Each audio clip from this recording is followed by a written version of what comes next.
అందరికి praise the lord. దేవుని నామానికి మహిమ కలుగును గాక. ఈ రోజు యొక్క ఆదివారం యొక్క ప్రత్యేక వాక్యం ఏంటంటే, వాక్యానికి వెళ్లే ముందు అందరికీ నేను చెప్పే ఒక విన్నపం ఏంటంటే, విన్న వాక్యాన్ని వినటమే కాక ఆచరణలో పెట్టమని నా యొక్క మనవి. మరి వాక్య లేఖన భాగానికి వెళ్తే ఈ రోజు మనం కొంచెం ప్రత్యేకమైన వాక్యాన్ని మనం వినబోతున్నాం. మరి వాక్యంలోకి వెళ్లే ముందు చిన్న ప్రార్థన చేసుకుందాం. వాక్యం మహాపరిశుద్ధుడ, మహోన్నతుడ, సర్వోన్నతుడ, సర్వాధికారి, సంపూర్ణుడు, మా ప్రియపరులకు తండ్రి, ఆయమ అతన్ని వాక్యంలోకి వెళ్ళిచుండగా ఆయమ అతన్ని నా నోరుని నీ గురు కింద వాడుకోమని యేసుక్రీస్తు నామములో ప్రార్థిస్తున్నాను తండ్రి. ఈ రోజు మనం వాక్య లేఖనానికి వెళ్తే మత్తయి సువార్త 6వ అధ్యాయం 14-15 వచనాలు మనం చూసినట్లయితే, మీరు మనుషుల అపరాధములను క్షమించిన ఎడల మీ పరలోకపు తండ్రి మీ అపరాధములను క్షమించునని వాక్యం చాలా స్పష్టంగా మాట్లాడుతుంది. ఈ రోజు నువ్వు ఎలా ఉన్నావు?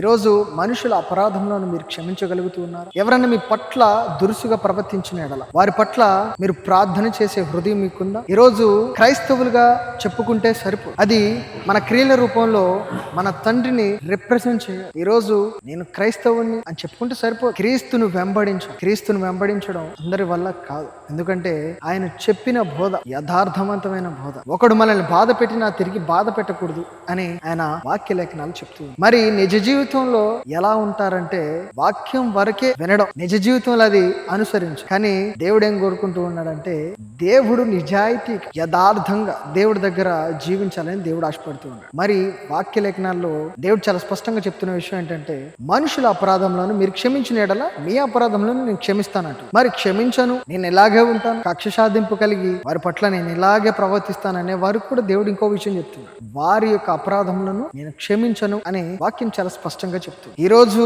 మీ పట్ల అన్యాయంగా అక్రమంగా ఎవరైనా ఇబ్బంది పెడితే వారి గురించి ప్రార్థన చేయమని దేవుడు చెప్తూ ఉన్నాడు. ఎందుకంటే మీ యుద్ధం నాదని చెప్పాడు. అక్కడ మనకున్న కష్టాన్ని, ఇబ్బందుల్ని దేవుడి పైన మనం నిలుపుకో. మనకున్నటువంటి ప్రతి ఇబ్బందిని దేవుడి చిత్తానికి అప్పగించుకో. మనం పిలువబడుతున్న వారం అయితే దేవుడి చిత్తానికి మనం లోబడతాం. ఎందుకంటే నా గొర్రెలు నా స్వరము వినును. ఈ రోజు ఎంతమంది వింటూ ఉన్నారు? ఈ రోజు ఎంతమంది జీవితాల్లో ఈ యొక్క వాక్యాన్ని అనుసరిస్తూ ఉన్నారు? శత్రువుని ప్రేమించేవారు ఎంతమంది? అనేక మంది చెప్పుకుంటూ వెళ్తూ ఉంటారు, కానీ నిజ జీవితంలో ఇవి అనుసరించారు. ఇవి వాక్యానికి మాత్రమే పరిమితి అయిపోయి ఈ రోజు క్రైస్తవులు ఎలా తయారయ్యారంటే పేరుకు మాత్రమే విశ్వాసులు అయిపోయి ఈ రోజు శత్రువుని ప్రేమించడం పక్కన పెడితే ఒకరి మీద ఒకరు అబద్ధాలు చెప్పుకోవడం, వారిపైన ఇంకొకరిపైన అలా మాటలు చెప్పుకో, కొండెములాడే మాటలు ఎక్కువ.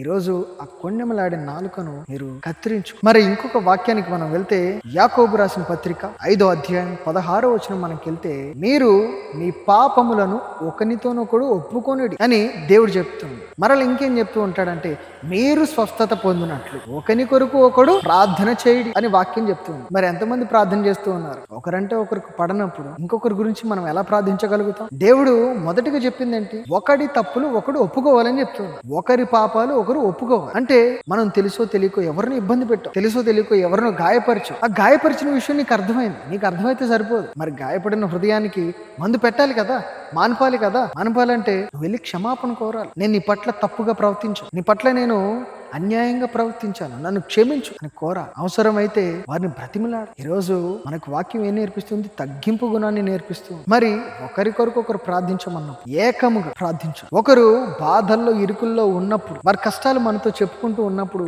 వారి బాధల్ని, ఇరుకు ఇబ్బందులు చూసి ఎగతాళి చేయకూడదు. ఎందుకంటే ఆ స్థానంలో నువ్వు ఉంటే, లేదా నీ సహోదరుడే ఉంటే అలా నువ్వు నవ్వుతావా? అలా వెక్కిరిస్తావా? ఒకసారి ఆలోచించు. మీ యొక్క సహోదరులు, క్రీస్తు నామంలో ప్రతి ఒక్కరు మనకి సహోదరురాలు. ఎవరైనా ఇరుకు ఇబ్బందులు ఉంటే మనకి చాతనైతే సహాయం చేయాలి, కానీ సూటిపోటు మాటలు ఇలాగే జరగాలి, వాళ్ళకి ఇలా జరగడమే కరెక్ట్ అనే వాళ్ళుగా మనం నిలవకూడదు. మనం ఎంత వీలైతే అంత వారికి సపోర్టివ్ గా మనం ఉండాలి. ఈరోజు అలా నువ్వు ముందుగా వాక్యంలో ఇంకొక ముఖ్యమైన విషయం ఏంటంటే, యథార్థవంతుడి ప్రార్థన బహుబలమైనదని వాక్యం చాలా స్పష్టంగా చెప్తుంది. యథార్థవంతుడు అంటే చిన్న పిల్లల మనస్తత్వం కలిగి ఉండాలి. యథార్థవంతుడు అంటే పాపం ఎరిగినటువంటి, ఆ పాపాన్ని విడిచిపెట్టి లోక సంఖ్యలు తెంపుకొని దేవుడి కొరకు, దేవుడి ఆజ్ఞ కొరకు బ్రతికేవాడు యథార్థవంతుడు. అంటే వినయంతో, కల్లా కపటం లేకుండా, హృదయంలో ఎటువంటి చెడు ఆలోచన లేకుండా, చెడు తలంతులు లేకుండా వారి జీవితాన్ని దేవుడికి అర్పించుకునేవాడు. ఈరోజు దేవుడి బిడ్డగా నువ్వు పిలవడుతూ ఉన్నావంటే ఈ యొక్క లక్షణాలు నీకుండా శత్రువుని ప్రేమించాలి, యథార్థంగా జీవించాలి, నలుగురు పట్ల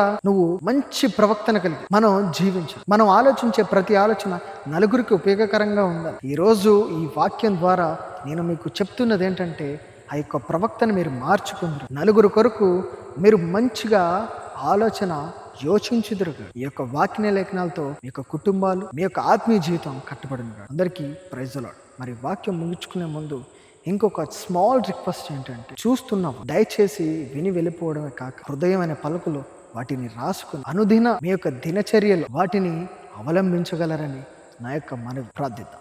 మహాపరిశుద్ధుడా, మహోన్నతుడా, సర్వోన్నతుడా, సర్వాధి సంపూర్ణుడా, మా ప్రియ పరలోకపు తండ్రి, ఆ యొక్క వాక్య లేఖనాన్ని బట్టి నీకు వందనాలు తెలియజేసుకోవచ్చు. బిడ్డలందరితో మీరు మాట్లాడినందుకు నీకు వందనాలు. మరి ఎంతమందికి అయితే మన ప్రభు ఆ యొక్క హృదయం ఉందో ఆ హృదయాన్ని తీసివేసి ఆ మంచి హృదయాన్ని దయచేయమని నజరేయుడైన యేసుక్రీస్తు నామములో ప్రార్థిస్తున్నాను తండ్రి. ఆమేన్. అందరికీ